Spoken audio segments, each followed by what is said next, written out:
नमस्कार, स्वागत है आपका। आप देख रहे हैं जी राजस्थान। मैं हूं आपके साथ संजय यादव। रात के 8 बज चुके हैं। वक्त हो चुका है आज के सबसे बड़ी बहस यानी न्यूज एंड व्यूज का। राजस्थान में सरकारी कर्मचारी सरकारी योजनाओं की लूट मचाए हैं। कोई राशन लूट रहा है तो कहीं बुजुर्गों की पेंशन लूटी जा रही है। मतलब गरीबों की भूख की लूट मची है। सरकार की नाक के नीचे बैठे सरकारी कर्मचारी गरीबों के हक पर डाका डालते हैं, डाका मारते हैं। जालौर और चौमू में सरकारी कर्मचारी गरीबों को मिलने वाला गेहूं लूट रहे हैं और अधिकारी हाथ पर हाथ धरे बैठे हैं, तमाशा देख रहे हैं। तो चौमू में 2 बुजुर्ग महिलाओं की पेंशन पर 4 साल से दौसा के 2 युवक ऐश काट रहे हैं। अधिकारियों को खबर तक नहीं लगी। मतलब साफ है कि गरीबों के पेट पर पत्थर बांधकर सरकारी कर्मचारी सरकार के माल पर मलाई चाट रहे हैं। ऐसे में सवाल है, इन नमक हराम कर्मचारियों को सरकारी योजनाओं को लूटने की हिम्मत कहां से मिल रही है? क्या ये कर्मचारी सरकारी योजनाओं की लूट में अधिकारियों का भी हिस्सा लगाते हैं? सवाल ये भी कि क्या ये नमक हराम कर्मचारी सरकार की योजनाओं में पलीता लगा रहे हैं? क्या सरकारी कर्मचारी ही सरकार की छवि को धूमिल करने पर आमादा है?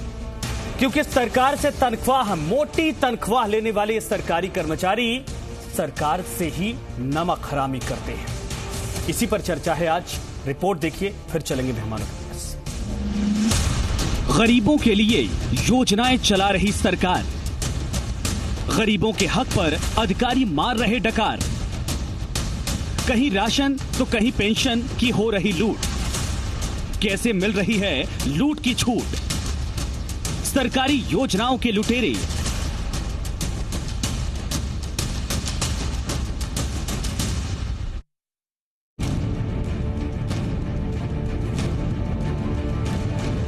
गरीबों के लिए सरकार योजनाएं चलाती है कि गरीबों को एक रोटी के लिए दर दर ना भटकना पड़े।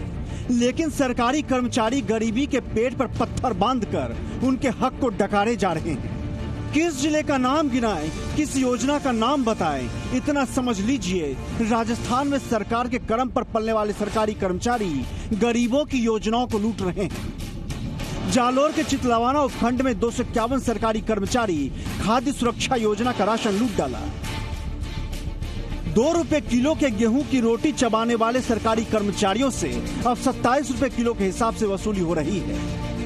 जिन लोगों ने सरकारी कर्मचारी रहते हुए खाद्य सुरक्षा का गेहूं उठाया है, उनसे राज्य सरकार के आदेशानुसार 27 रुपये प्रति किलो के हिसाब से वसूली की नोटिस जारी कर दिए गए हैं और करीब 7 लाख के आसपास भुगतान ई मित्र के ई ग्रास के माध्यम से राज्य सरकार के पक्ष में जमा किया जा चुका है। तो सरकार की नाक के नीचे बैठे कर्मचारी सरकार को चूना लगा रहे हैं। चौमू में भी 850 सरकारी कर्मचारी खाद्य सुरक्षा योजना का गेहूं चट कर गए। अब तक 462 सरकारी कर्मचारियों से 58 लाख रुपए की रिकवरी की गई है। अब तक तकरीबन 55 लाख रुपए की राशि डिपॉजिट हो चुकी है और हमें उम्मीद है कि आने वाले दिनों में जो 250-300 लोग और बचे हैं वो भी अपनी सरकारी जो नौकरी में थे वो भी अपनी राशि डिपॉजिट करा देंगे। चौमू उपखंड में ही 2 लोग 4 साल से 2 बुजुर्ग महिलाओं की पेंशन पर मजा मार रहे थे। एसडीएम ने दोनों युवकों से पेंशन का 28,000 रुपए वसूल कर बुजुर्गों के खाते में ट्रांसफर करवाए। उन व्यक्तियों से जो राशि थी वो वसूल करवा के हमारे यहाँ भिजवाई और अब हमने ये जो राशि है, एक महिला की तकरीबन 15,000 रुपये है, श्रीमती भूरी देवी जी की, और श्रीमती भगवती देवी जी की तकरीबन 13,000 रुपये है, जो आज हमने उनके खाते में ट्रांसफर करने के लिए लिख दिया। ऐसे में सवाल ये है कि आखिर इन सरकारी कर्मचारियों को योजनाएं लूटने की हिम्मत कौन दे रहा है? सवाल ये भी है कि गरीबों की भूख को कर्मचारी लूट करते हैं और जिम्मेदार हाथ सेकते हैं। सवाल ये भी कि क्या कर्मचारी गरीबों की भूख में अधिकारियों का भी हिस्सा लगाते थे? क्योंकि गरीबी पूछ रही है कि बताओ, मेरी भूख पर डाका डालने वालों, तुम अपने बच्चों को क्या मुंह दिखाते होगे? कैसे खुद से नजरें मिलाते होगे? इस बेशर्मी को कैसे पचाते होगे? जालोर से बबलू मीणा के साथ चौमू से प्रदीप सोनी, जी मीडिया। तो बुजुर्गों की पेंशन पर नौजवानों का डाका। सरकारी राशन जो सरकार 2 रुपए गरीबों को देती है, 2 रुपए किलो, ताकि उनको उनके परिवार को भूखा ना मरना पड़े, उस पर भी डाका। कई ऐसी योजनाएं हैं जिसमें मिली भगत करके बकायदा पैसे वसूले जा रहे या राशन चट किया जा रहा। कुछ न कुछ गड़बड़ झाला चारों तरफ बिखरा है। समझने की कोशिश करेंगे। हमारे साथ जितने मेहमान एक एक करके परिचय करवाते हैं, उसके बाद चलेंगे सीधे सवालों पर। दामोदर शर्मा है इस वक्त हमारे साथ, रिटायर्ड प्रशासनिक अधिकारी हमारे साथ जुड़ रहे। मनीष पारिक साहब है, प्रवक्ता भारतीय जनता पार्टी की। कुछ देर में सुरेश चौधरी जुड़ जाएंगे, प्रवक्ता है कांग्रेस पार्टी के। आप दोनों का स्वागत है। सुरेश जी अभी जुड़ेंगे। मनीष जी, मैं शुरुआत आपसे ही करना चाहूंगा। ये जो चीजें सामने आई हैं, किस जिले का नाम गिनवाऊं? कई ऐसे जिले हैं जहां पर ये छोटे छोटे चीजों मिलाकर आप वाकई में अगर गंभीरता से इसको सोचेंगे तो किसी को पता तक नहीं है, या पता है तो किस तरीके से चीजों को छुपा कर रखा गया कि ऊपरी लेवल तक जानकारी नहीं है। और राजीव गांधी ही कहा करते थे कि 1 रुपए में 16 पैसे पहुंचता है। आज वो हालात बन चुके हैं जमीन पर।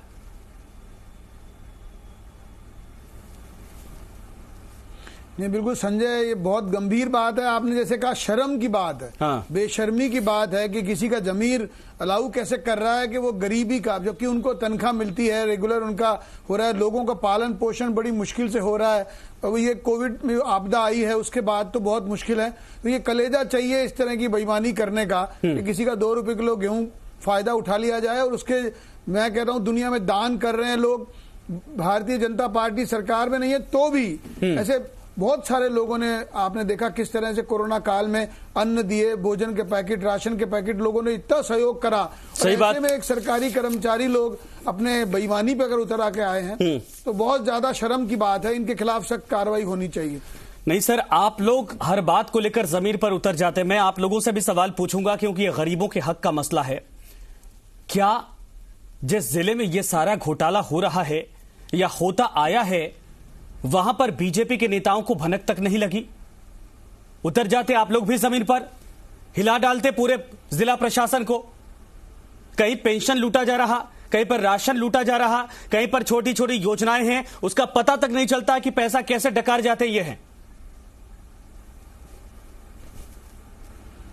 बीजेपी ने सर्वाधिक आंदोलन करे हैं। छोटे छोटे मुद्दे पर आंदोलन लोकल इकाई करती है, मंडल लेवल पे होती है, थाने पे धरना होता है। आपने देखा, ये रेगुलर काम होता ही है। और इसमें भी एक जनरल इंस्ट्रक्शन है, कोई आदमी पॉलिटिक्स में काम कर रहा है तो गरीब गुरबे के लिए लड़ाई करना उसका पहला हक है। भाजपा के कार्यकर्ता की पहली पहचान है कि वो गरीबों के लिए लड़ाई करता है, ज्ञापन देता है। ठीक है सर, उम्मीद करते हैं कि छोटे लेवल पर नहीं, बड़े लेवल पर जब भी गरीबों का हक की बात हो, प्रधानमंत्री बार बार यही कहते हैं कि सबसे ऊपर से लेकर सबसे नीचे तक जो बैठा है, पूरी चेन वहां तक पहुंचनी चाहिए, फायदा पहुंचनी चाहिए। एक्सक्यूज नहीं चलेगा कि छोटे लेवल पर है या लोकल आपकी यूनिट इस पर धरना देती है। इस पे सवाल पूछे जाएंगे। सुरेश चौधरी साहब, मैं आपके पास आता हूं। सर, कांग्रेस पार्टी के आप नुमाइंदे हैं, सवाल आपसे भी, सवाल उन अधिकारियों से भी, उन कर्मचारियों से भी जो इस वक्त पैसा ये डकार रहे हैं। ये हिम्मत आई कहां से? सरकार के नाक के नीचे बैठकर ये राशन डकारते रहे, पेंशन डकारते रहे, योजनाओं में पैसे खाते रहे और किसी को भनक तक नहीं लगी। कैसे सर?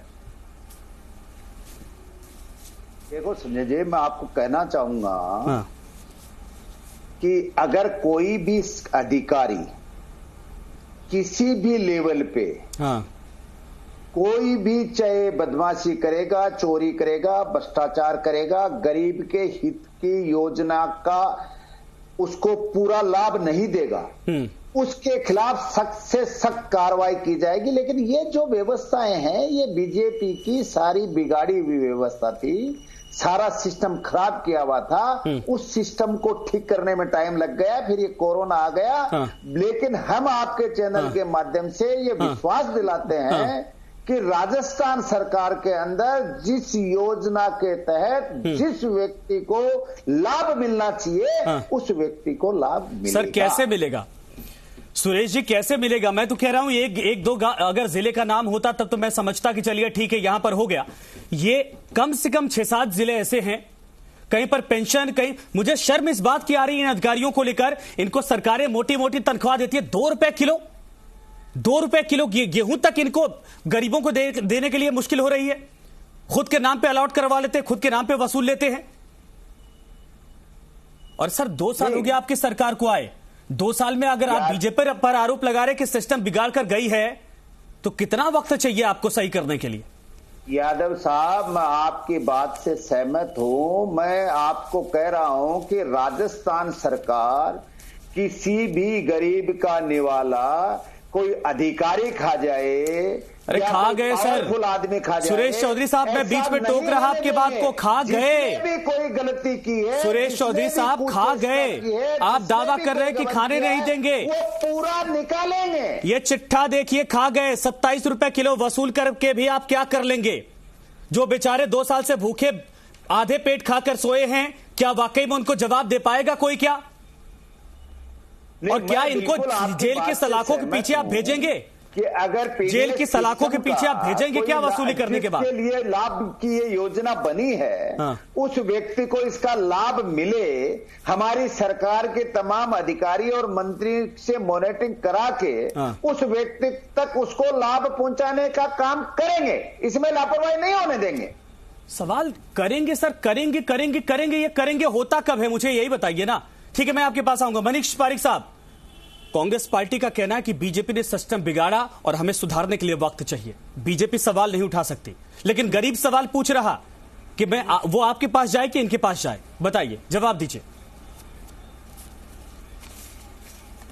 वो संजय, इनके पास जवाब नहीं है, कोई कार्रवाई नहीं है, इसलिए तो बीजेपी का नाम ले रहे हैं ये। अदरवाइज तो ये बताते हमारी ये प्लान है, उन इतने लोगों को सजा हो गई है, इतने लोगों के खिलाफ FIR दर्ज हुई है, इतने लोगों को सजा देंगे और इन पे कार्रवाई होगी, ये कुछ नहीं कहेंगे। और अब यहाँ कह भी जाएंगे तो वहां पे कार्रवाई क्या होगी, वो तो दुनिया जानती है कि मुख्यमंत्री नाकारा और निकम्मा है, ये तो ये कह रहे हैं। और अब ये किसके पास मिनिस्टर कौन है, उसका बयान अगर ले लो आप तो मेरे को सुरेश चौधरी साहब, कितने अधिकारी कर्मचारी के खिलाफ आपने एक्शन लिया, ये जनता का सवाल है और आपको देना पड़ेगा इसका जवाब। बड़ी बात ये है, 27 रुपए के किलो गेहूं वसूलने से काम चलेगा नहीं। इनको सलाखों के पीछे भेजिए, उनसे दिखवा दो, इनको सलाखों के पीछे भेजिए, ये उसके हकदार हैं। वो खाद्य सुरक्षा अधिकारियों ने चेन बना रखी है और उस चेन के जो मुखिया है वो वहां के मंत्री हैं। इनको सलाखों के पीछे भेजिए, ये इसके हकदार हैं। मंत्री उनके मुखिया हैं तो उनसे कार्रवाई करवाइए, कार्रवाई करवाइए। ठीक है, अगर ठीक ये है, बंदियां आएगी, ठीक है, आता हूं सर, गड़बड़ियां आता हूं। बेहद गंभीर सवाल, अब तक क्या कार्रवाई हुई? दामोदर शर्मा जी, मैं आपके पास आता हूं सर। आप तो रिटायर्ड प्रशासनिक अधिकारी रहे हैं सर।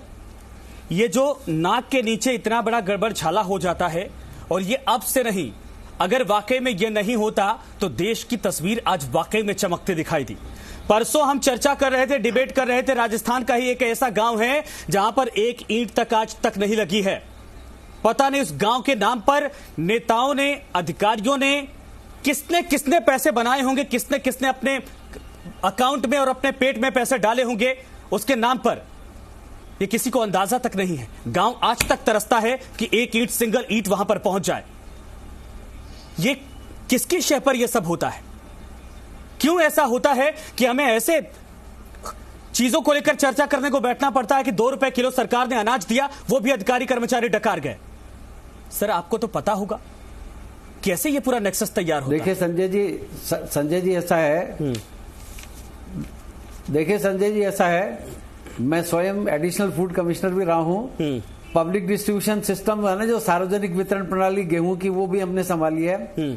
इसमें आवश्यकता इस बात की है कि इस तरह की जो गड़बड़ करने वाले लोग हैं उनके खिलाफ आवश्यक वस्तुओं से संबंधित जो कानून है उसमें सख्त कार्रवाई की जानी चाहिए। उनके खिलाफ आईपीसी की धारा 420 में मुकदमा दर्ज करके, जो आप अभी कह रहे थे सही बात है, उनको सलाखों के पीछे भेजना चाहिए और जल्दी से जल्दी उनके खिलाफ डिपार्टमेंटल इंक्वायरी करके उनको नौकरी से निकालना चाहिए। हाँ। सुरेश चौधरी साहब, जवाब दीजिए। अगर उनको नौकरी से निकाल दिया जाए 150 लोगों को, जैसे 468 लोगों ने, 400 से ज्यादा लोगों ने जो घपला किया है, उनमें से 100 लोगों को भी नौकरी से निकाल दिया जाए, मान लीजिए, चाहे उसमें महीना लगे, 2 महीने लगे, तो एक उदाहरण प्रस्तुत हो सकता है कि राज्य सरकार जो है वो भ्रष्टाचार के खिलाफ नॉन टॉलरेंस की पॉलिसी अपना रही है। बिल्कुल सही सर, आपने कहा टोटल 1157 उपभोक्ताओं के नाम योजनाओं से हटाए गए। 251 सरकारी कर्मचारी और 906 अन्य उपभोक्ता इन सभी योजनाओं का फायदा ले रहे थे। सुरेश चौधरी साहब, जो सवाल दामोदर जी उठा रहे, जवाब दीजिए। 420 का मुकदमा कब दर्ज होगा, कब सलाखों के पीछे ये होंगे, और काउंटेबिलिटी क्या है सर? कितनी आपने कार्रवाई अब तक की है? संजय जी सुने, बिल्कुल सुनूंगा सर, गरीबों की आवाज है। मैं दामोदर जी पूर्व रिटायर आईएएस अधिकारी हैं। हाँ। मैं दामोदर जी को जानता हूं। हाँ। दामोदर जी को ये पता भी है कार्रवाई कैसे की जाती है। मैं आपके चैनल के माध्यम से ये विश्वास दिलाता हूं, चाहे 400 हो, चाहे 1000 हो, चाहे कितने भी हो, जिसने गरीब का हक खाया है वो सलाखों के पीछे होगा। कब होगा ये मैं आपके चैनल कब होगा सर? होगा सलाखों के पीछे कब होगा? 3 महीने से कई दफा ये खबरें हम भी चला चुके हैं और आज अति हो गई तो चर्चा में आपको बिठाना पड़ा। लेकिन मैं आपको बताता हूँ कि ये टाइम बीजेपी की सरकार नहीं है। तो सर करके दिखा दीजिए, करके दिखा दीजिए। और सुनिए, की भाजपा की सरकार नहीं है जो हाथ कंगन को आरसी क्या करके दिखाइए कल परसों में। सुरेश जी, हाथ कंगन को आरसी क्या करके दिखाइए, सबूत और चाहिए क्या आपको? बिल्कुल उठा के डालिए उनको, मुकदमा दर्ज करिए उनके ऊपर। के माध्यम से मैं विश्वास दिला रहा हूँ ना। हाँ, गरीब के हक का उसको हक दिला के छोड़ेंगे, जिसने गबन किया है उससे निकलवा के छोड़ेंगे, उसमें 420 का केस दर्ज भी करवाएंगे। हाँ। सजा भी दिलवाएंगे। हाँ। लेकिन केंद्र की सरकार है। हाँ। जो आवश्यक चीजें थी उनके स्टॉक में लिमिट थी, लेकिन माननीय प्रधानमंत्री जी ने तो वो लिमिटें तोड़ दी। ये गबनखोर, घूसखोर, ये फिर पहुंच गए सर आप। अरे जो आप इस वक्त, मैं आपकी सरकार पर सवाल नहीं उठा रहा, सरकार तो वाकई में ईमानदारी से इनको दे रही है। सवाल ये कि जो करप्ट भ्रष्ट कीड़े नीचे पड़े हुए हैं, इनको आप कब खत्म करने का काम करेंगे? ये कब खत्म करने का काम करेंगे? मनीष जी जवाब दीजिए इसका, जो सवाल ये उठा रहे हैं। लेकिन राजस्थान में नहीं लूटने देंगे, ये कभी नहीं करेंगे। मैं कह रहा हूँ सुरेश जी कि अब अगर जोर जोर से बोलते हैं इसका मतलब है कि तर्क नहीं है, कोई काम नहीं है जो बताया जा सके। और जो ये मंत्री महोदय है, मनीष जी आप गिरा दो ना, आप गिरा दो, सीधी जिम्मेदारी उनके बयान करा दे अगर, और उनसे बात कहला दे तभी मान जाऊं मैं। तो अभी आज ये जोर जोर से बोलेंगे, उसके बाद मुद्दा ठंडे बस्ते में चला जाएगा। ये जो सबसे बड़ी कल्प्रिट बात है वो कांग्रेस पार्टी की सरकार है, उसके साथ हो ही गया है काम। तो कि जो अधिकारी वहां बैठे कर रहे हैं उनसे रिकवरियां की जा रही है, इसका मतलब सुरेश चौधरी साहब, हमें अगर यहाँ बैठकर बीजेपी से सवाल पूछना होता तो उनकी सरकार नहीं होती क्या? जी ने कहा, हमें इतना बताइए कि आप लोगों ने अब तक कितनी कार्रवाई की है। अब आप हम बीजेपी से सवाल तब पूछेंगे जब वो सत्ता में होते। आप लगेगा भगवान पाप देगा, वो तो दे देगा। अभी भी उनसे सवाल पूछ रहा कि आपके जिलों में, जिन जिलों में ये सब हुआ, आप लोग कहां सोए थे भाई? राजनीति करने के लिए सड़कों पर आ जाते हैं और जब गरीबों के पेट पर लात अधिकारी मारते तब आप लोग कहां सोए थे? लेकिन उससे भी बड़ा सवाल आपसे सर सुरेश चौधरी साहब कि अब तक कितनी कार्रवाई हुई, इतना बताइए, कितनी कार्रवाई हुई? मेरे को संजय जी खाली रिकवरी हुई, मुकदमा दर्ज नहीं हुआ है, मुकदमा दर्ज नहीं हुआ है 420 का। ये तो डिसऑनेस्ट इंड्यूसमेंट है। मैं ये नहीं बता सकता कितनी कार्रवाई, क्योंकि मेरे पास आंकड़े नहीं है, इसलिए मैं झूठ नहीं बोलूंगा आपके चैनल के ऊपर। लेकिन मैं आपको माननीय मुख्यमंत्री अशोक गहलोत जी के नेतृत्व में भ्रष्टाचारी नहीं बच सकता। सर मुझे आश्वासन मत दीजिए, नहीं बच सकता, मुझे आश्वासन दीजिए ही मत। ईमानदारी से सुरेश जी, ईमानदारी से उन गरीबों से आंख मिलाकर एक बार बता दीजिए, उनको आश्वासन दीजिए। दिला के छोड़ेंगे। सुरेश चौधरी साहब, एक सेकंड सर, मुझे आश्वासन नहीं चाहिए। उन गरीबों से जिनके पेट पर डाका डाला गया है, उन गरीबों से, उनके परिवार, उनके बच्चों से एक बार आंख मिलाकर आप उनसे आश्वासन दीजिए उनको कि जो उनका हक मरा है उनको मिलकर रहेगा। संजय जी आपकी बात को समझ रहा हूं, आप उचित बोल रहे हैं। मैं कह रहा हूं कि आपके चैनल के माध्यम से जिनका हक छीना गया, जिन भ्रष्टाचारियों ने लूटा, उनसे सबसे निकलवा के, केस करवा के, उनको सलाखों के पीछे डालकर उनका हक उनको दिलवाएंगे। ये आपके चैनल के माध्यम से भरोसा दिला रहे हैं। हाँ। तो क्या गारंटी इसके बाद ये लोग नहीं दोबारा करेंगे और ऐसे और कर्मचारी नहीं पैदा होंगे? कुछ तो बताइए सर। ये तो मैं कह रहा हूं कि जो करेगा उसके खिलाफ एक्शन होगा। ठीक है, समझ गए। आपके सामने दामोदर शर्मा जी, देखिए सरकार ने दावा कर दिया, कि हम ऐसे अधिकारियों कर्मचारियों के खिलाफ कार्रवाई करेंगे। लेकिन सर मेरा सवाल ये कि दीमक पैदा कहां से हो जाता है? ये तो कार्रवाई करें टाइम बाउंड मैनर में। नहीं, सवाल ये कि दीमक ऐसा कैसा पैदा हो जाता है? नहीं करेंगे तो फिर मैं बिठाऊंगा इनको, इनसे सवाल पूछूंगा, डंके की चोट पर पूछूंगा। लेकिन ऐसे दीमक पैदा कैसे हो जाते हैं सर? क्या ईमान नहीं होता क्या इनका? इस दीमक को समाप्त करने के लिए डीडीटी की जरूरत है। इस दीमक को समाप्त करने के लिए डीडीटी डालने की जरूरत है। जड़ों में डीडीटी डालने की जरूरत है। सख्त कार्रवाई की जरूरत है। आईपीसी में एक्शन लेने की जरूरत है। लोगों को नौकरी से निकालने की जरूरत है। नहीं, ये तो बिल्कुल आपने सही कहा। ये तो सरकारी काम है, करना पड़ेगा। एग्जाम्पल सेट करेंगे। आप देखिए फिलीपींस में हो रहा है, मैं सर इजराइल में हो रहा है, कई देशों में हो रहा है। दामोदर जी, कोई गलत काम मैं मानवीय संवेदनाओं को लेकर सवाल पूछ रहा कि ये अधिकारी कर्मचारी जब सरकार से पैसा लेते हैं, इनका ईमान कहां बिक जाता है कि 2 रुपए किलो गेहूं तक नहीं छोड़ते? कैसे ये ऐसा इनका ईमान बेचने से इनको खैर भगवान तो दंड देगा ही, लेकिन मैं तो कह रहा हूं कम से कम कानूनी कार्रवाई तो तत्काल होनी चाहिए। खाद्य आपूर्ति मंत्री जी हैं, खाद्य आपूर्ति सेक्रेटरी हैं, चीफ सेक्रेटरी हैं, उनको तो देखना चाहिए। अखबारों में आ रहा है, उनकी कटिंग्स भी उनके पास जाती हैं। रोजाना पता चलता है। ये चीजें छुपती तो है नहीं। बड़े बड़े स्कैंडल्स हैं, इन पे तुरंत कार्रवाई होनी चाहिए। मनीष जी बिल्कुल सही कहना है इनका, दामोदर जी का। सर ये बताइए, आप लोग कहाँ हैं? जी मैंने कहा, आज हमने आपको बिठाया तो आप कह रहे कि हम पूरे मामले पर हम लोग भी जगाने काम कर रहे हैं। मैंने तो एक बार भी नहीं सुना कि आप लोगों ने इस मसले को लेकर सड़क पे आए। एक बार भी बताइए किसी जिले से खबर आई हो आपके कार्यकर्ता इन चीजों को लेकर सड़क पे आए हैं? रिकवरी हो रही है। हाँ,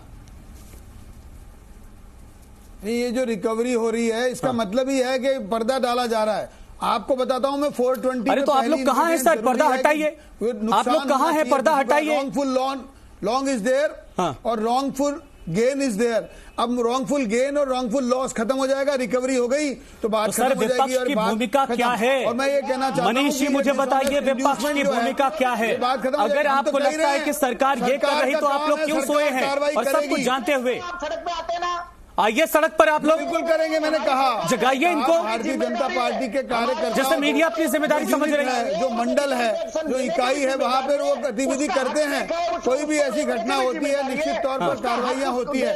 आपने देखा है थानागाजी के प्रकरण से लेके और जैसलमेर के फलोदी तक के प्रकरणों में पुलिस प्रशासन के सामने होगी। इस प्रदेश की 7.5 करोड़ जनता इस बात से दुखी हो चुकी है कि जब भी जनता के मुद्दों के बाद बात होती है, कांग्रेस बीजेपी आपस में लड़ते हैं। आप लोग, मैं आपको कह रहा हूं, सही तरीके से सवाल जवाब करने के बजाय आप लोग आपस में लड़ते हैं। कार्रवाई नहीं करी और किस जाती है बेचारे किसान, बेचारे गरीब जनता सरकार की दुनिया के सामने आ रही है। एक बार इनका डिसऑनेस्ट इंड्यूसमेंट दुनिया के सामने आने दो। ये तो पता चलेगा कि किस तरह रिकवरी करके बात तो रफा दफा किया जा रहा है। सुरेश चौधरी साहब, ये जो रिकवरी हो रही है, सुरेश चौधरी साहब, सीधा सपाट सवाल सर। ठीक है मनीष, एक सेकंड मनीष, सीधा सपाट सवाल, टाइम बाउंड करिए आप। कब तक कार्रवाई होगी? कब तक फिर से आपके साथ चर्चा पे बैठेंगे तो आप डंके की चोट पर बोलेंगे सलाखों के पीछे हैं वो लोग? जाएगा एक भी दिन हमारे लिए गरीब का दाना, एक भी दिन आश्वासन का झुंझुना नहीं सर, माफ करिएगा, आश्वासन का झुंझुना नहीं, बड़े दावे सबको करना आता है। आप करके दिखाइए, हक मिले इसमें कोई ढिलाई आप करके दिखाइए, करके दिखाइए। आश्वासन का झुंझुना बहुत पुराना है, 70 साल से देश सुनता आ रहा है। करके दिखाइए और उम्मीद करते हैं कि आप इसके बाद जाकर सरकार के तमाम मंत्रियों से और जो जिम्मेदार है उनसे कहेंगे। और ये जितने लोग करप्ट हैं ये कुर्सियों पर नहीं सलाखों के पीछे होने चाहिए। धन्यवाद आप सभी का हमसे जुड़ने के लिए, चर्चा में शामिल होने के लिए, समय देने के लिए। साफ तौर पर यह है कि एक दो नहीं कई जिलों की तस्वीर ऐसी है आप हैरान हो जाएंगे। वो बुजुर्ग जो जीवन का आखिरी वक्त गिन रहे हैं उनका पेंशन तक डकार जाते हैं, ईमान बिक जाता इनका है। वो गरीब जो अपने बच्चों का पेट भरने के लिए 24 घंटा पसीना बहाता है, 2 वक्त 2 जून की रोटी इकट्ठा नहीं कर पाता, उसके पेट पर लात मारकर 2 रुपए किलो का गेहूं या डकार जाता है। और उसके बाद बड़ी बड़ी बातें होती हैं। नमस्कार।